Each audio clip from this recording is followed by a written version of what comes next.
비즈노 컨설팅의 황문진입니다. 강소기업 경영 전략가로 활동하고 있는 황문진은 누구인지 제가 제 자신을 소개하도록 하겠습니다. 20대 중반의 나이, 대학을 졸업하고 직장을 다니던 사회생활 초년기에 저에게 엄습해온 직장 생활에 대한 염증, 틀에 박힌 경직된 업무에 내 자유로운 영혼이 감옥에 갇혀 괴로워하고 있었다. 일상으로부터의 탈출구를 찾던 중 어릴 때부터 해보고 싶던 해외 생활에 대한 막연한 동경심이 발동하였다. 그래, 떠나자. 내 젊음을 우물 안에 가두지 말자. 이렇게 마음을 먹으니 뒤돌아볼 일이 없었다. 넉넉하지 못한 집안의 4남매 중 3남으로 집에서 지원을 받아 해외 유학을 할 수 있는 형편도 아니었지만 나는 뒤돌아보지 않았다. 2년도 채 되지 않는 짧은 직장 생활을 통해 모았던 얄팍한 지갑을 탈탈 털어 항공료와 약간의 생활비 정도를 들고 그동안 알아봤던 일본 동경으로 날아갔다. 지금 생각하면 엄청나게 무모한 도전이었다. 젊은 나이에 멋모르고 그냥 가면 될 줄 알았던가 보다. 일본말의 생기초는 되어 있었지만 조금만 길게 말을 해도 이해를 못했던 터라 말도 잘 안 통하고 알아주는 사람도 없던 일본이라는 곳. 처음으로 발을 내디딘 일본이라는 나라. 일본 도쿄는 그야말로 내겐 사막과도 같은 곳이었다. 제일 시급했던 문제는 당장 잠자리를 얻는 일인데 일본 물정을 모르는 외국 젊은이에게 방 한 칸 얻는 일이 보통 어려운 게 아니었다. 부동산 중개소에 들어가면 가는 곳마다 퇴짜를 맞았다. 그 이유는 나를 보증해줄 보증인이 있어야 하는데 그런 사람이 내게 없다는 것이다. 외국인이 생활하기 위해 방을 하나 얻을 때도 보증인이 있어야 하는 나라. 우리나라도 외국인이 방을 얻으려면 그러는지 모르겠다. 말도 잘 안 통하고 방도 구하지 못하고 일주일을 전전하다 보니 그만 포기하고 돌아갈까 하는 생각마저 들었다. 그래, 내가 너무 준비 없이 왔구나. 뒤늦은 후회를 하며 남은 돈으로 왕창 술이나 마시고 그냥 돌아가자. 이렇게 생각하고 들어갔던 술집. 그 술집에서 중년의 여인이 말을 건넨다. 그것도 한국말로. 어찌나 한국말이 반갑던지. 보증인이 없어 방을 구하지 못하고 있다. 일본 물정을 잘 몰라서 힘들다. 이런저런 자초지종을 얘기하고 이곳에 오게 된 경위까지를 얘기했더니 딱하다는 표정으로 내게 도움을 주겠다는 것이다. 그분은 일본에 살고 있는 제1교포였던 것이다. 이분의 도움으로 그냥 한국으로 돌아가려고까지 생각했던 나는 다다미 방을 하나 얻게 되었고 야끼니쿠집 아르바이트 자리까지 알아봐줘서 우여곡절 끝에 일본 생활을 시작할 수 있게 되었다. 참으로 고마운 인연이 아닐 수 없다. 일본어 학원을 다니며 저녁에는 아르바이트를 하는 일본 생활을 시작하게 되었다. 그것이 1989년 1월이었다. 그해 겨울에 치러진 일본어 능력 시험과 와세다 대학 입학 시험을 무사히 통과하여 일본에서 나는 다시 대학생이 되었다. 와세다 대학 1학년 때 결혼을 하여 학생 부부가 되었다. 운 좋게도 문부성 장학생으로 학비 혜택도 받고 집도 결혼 생활을 할 수 있을 만큼 아담한 ELDK의 양옥을 제공받아 일본에서의 생활도 안정을 찾을 수가 있었다. 대학 4학년 때 첫 아이가 태어나고 4학년 졸업과 동시에 일본에서 한국의 대기업 지사에 취직을 하여 무역 업무를 담당하게 되었다. 일본의 의리도매상을 상대로 B2B 영업을 하는 일이었는데 처음에는 문전박대도 당하고 품질에 대한 무시도 당하였으나 하루에 2번 이상씩 찾아가니 점차 마음의 문도 열게 되었다. 일본 사람을 상대로 하는 영업을 4년간 제대로 익히게 된 것이다. 당시 아내도 한국능률협회 일본 동경지부에서 일하며 맞벌이를 하게 되었다. 이때가 일본 생활에서 가장 바빴고 가장 경제적으로 여유로웠던 시기였던 것 같다. 부부 둘이서 알뜰히 저축하여 이때 한국에 집을 사두게 되었는데 뜻하지 않게 빠른 시기에 귀국을 하게 되었다. 97년 한국에 외환위기 직전에 한국에 본사 근무로 귀국을 하게 되었는데 20대 젊은 나이에 일본에서 7년을 지내고 오다 보니 오히려 한국 생활이 적응하기가 어렵게 느껴지기도 하였다. 귀국 직후 외환위기에 내가 다니던 회사는 넘어가고 나는 험난한 자영업의 세계로 들어오게 되었다. 배운 게 도적질이라고 그동안 배웠던 무역 업무 경험을 살려 무역업을 시작하였다. 일본 동경에서 개최되는 도쿄 기프트쇼에도 나가고 팩스 영업도 하여 조금씩 일본의 바이어도 사귀며 거래도 이루어지게 되었다. 정기적으로 발주를 하며 거래 금액도 늘려나가는 단골도 확보하게 되었다. 가장 굵직한 거래선으로부터 큰 오더를 수주하게 되었는데 이 오더에서 치명적인 품질 불량이 발생하게 되었다. 하청 공장에서 작업자의 잘못으로 제품의 구성이 순서가 바뀌어 완제품이 된 사고가 발생한 것이다. 이런 불량품이 일부 섞인 상품이 전량 일본으로 선적된 것이다.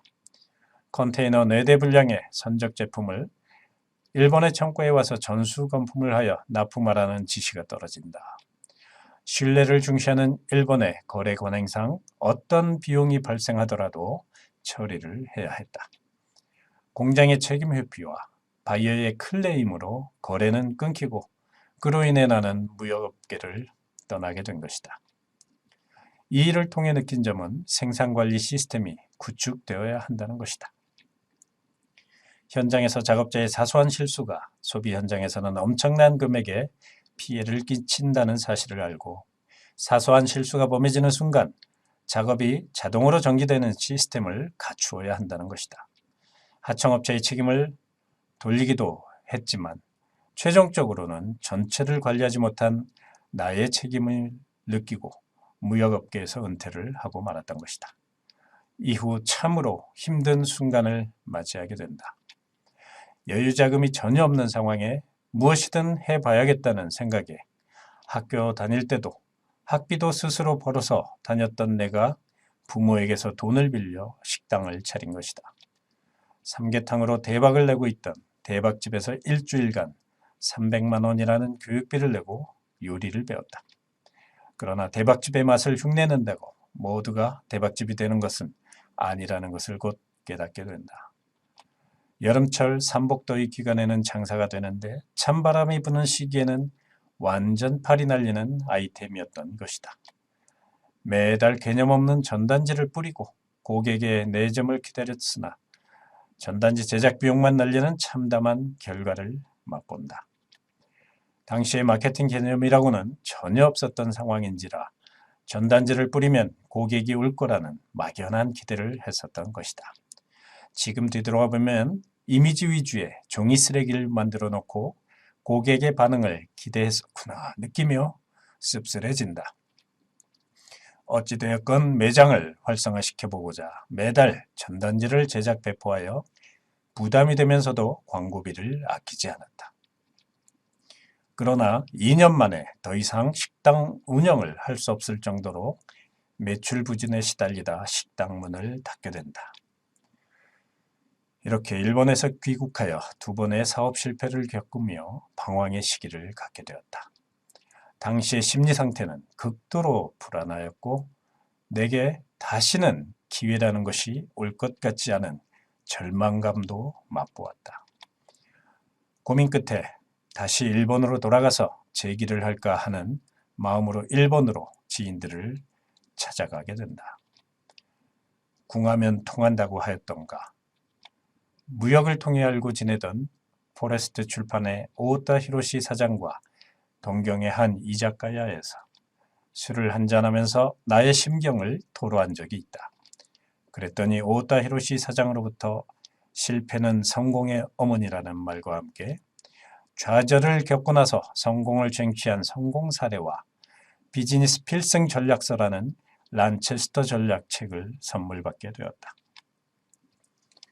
사업 실패로 한때 절망의 상황을 맞이하는 것은 모든 사업자의 숙명과도 같다는 사실을 알게 된 순간 앞으로 내가 해야 할 일이 있다는 사명감이라는 게 생기게 되었다. 또한 비즈니스 경영에는 반드시 성공하는 필승 전략이라는 것이 존재한다는 사실을 란체스터 전략의 수많은 사례를 통해 알게 되었다.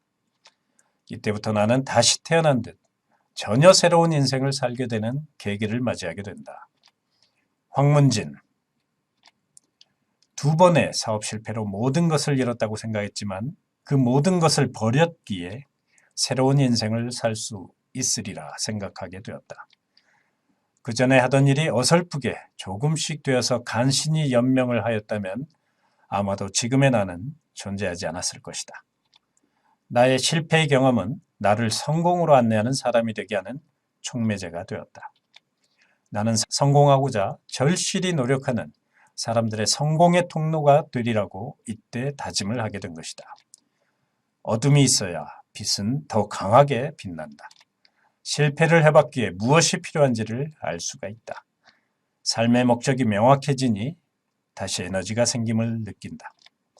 그래서 뻔뻔스럽게도 일본의 오타 히로시 대표에게 앞으로 내가 한국에서 최고의 란체스터 전략가가 될 테니 관련 자료를 모두 지원해달라고 요청을 하게 되었다. 고맙게도 비즈니스 교재도 지원을 받아 학습할 수 있는 기회를 얻게 되었다. 밤을 새워 책을 읽고 잠을 잘 때도 란체스터 전략과 다이렉트 리스폰스 마케팅 교재를 틀어놓고 잠을 자기를 1년. 드디어 한국에서 비즈너 성공 실천회를 시작하게 되었다. 비즈니스 노하우를 실천하여 성공을 달성해 나가는 모임. 철저하게 실천적으로 노하우를 실천하는 모임으로, 그래서 성공을 실천하는 학습 모임으로, 그것이 바로 2006년 1월 13일, 벌써 10년 전의 일이다. 10년 동안 비즈너 성공 실천회를 통해 실질적으로 경영이 개선되고 매출이 향상된 수많은 사례를 만들어 오게 되었다. 그동안 경험했던 무역업도, 식당 경영도 지금의 비즈너 성공 실천회를 위한 밑거름이었음을 나는 안다. 내가 존재하는 이유, 비즈니스 성공을 갈망하는 사업자와 함께 사업과 인생에서 진정한 성공을 쟁취해 나가는 인생의 성공자를 만드는 것이다. 황문진은 당신이 일도 인생도 즐겁게 향유하는 사람이 될 수 있도록 돕는 진정한 성공의 통로가 되고자 합니다. 황문진과 소통하십시오. 감사합니다.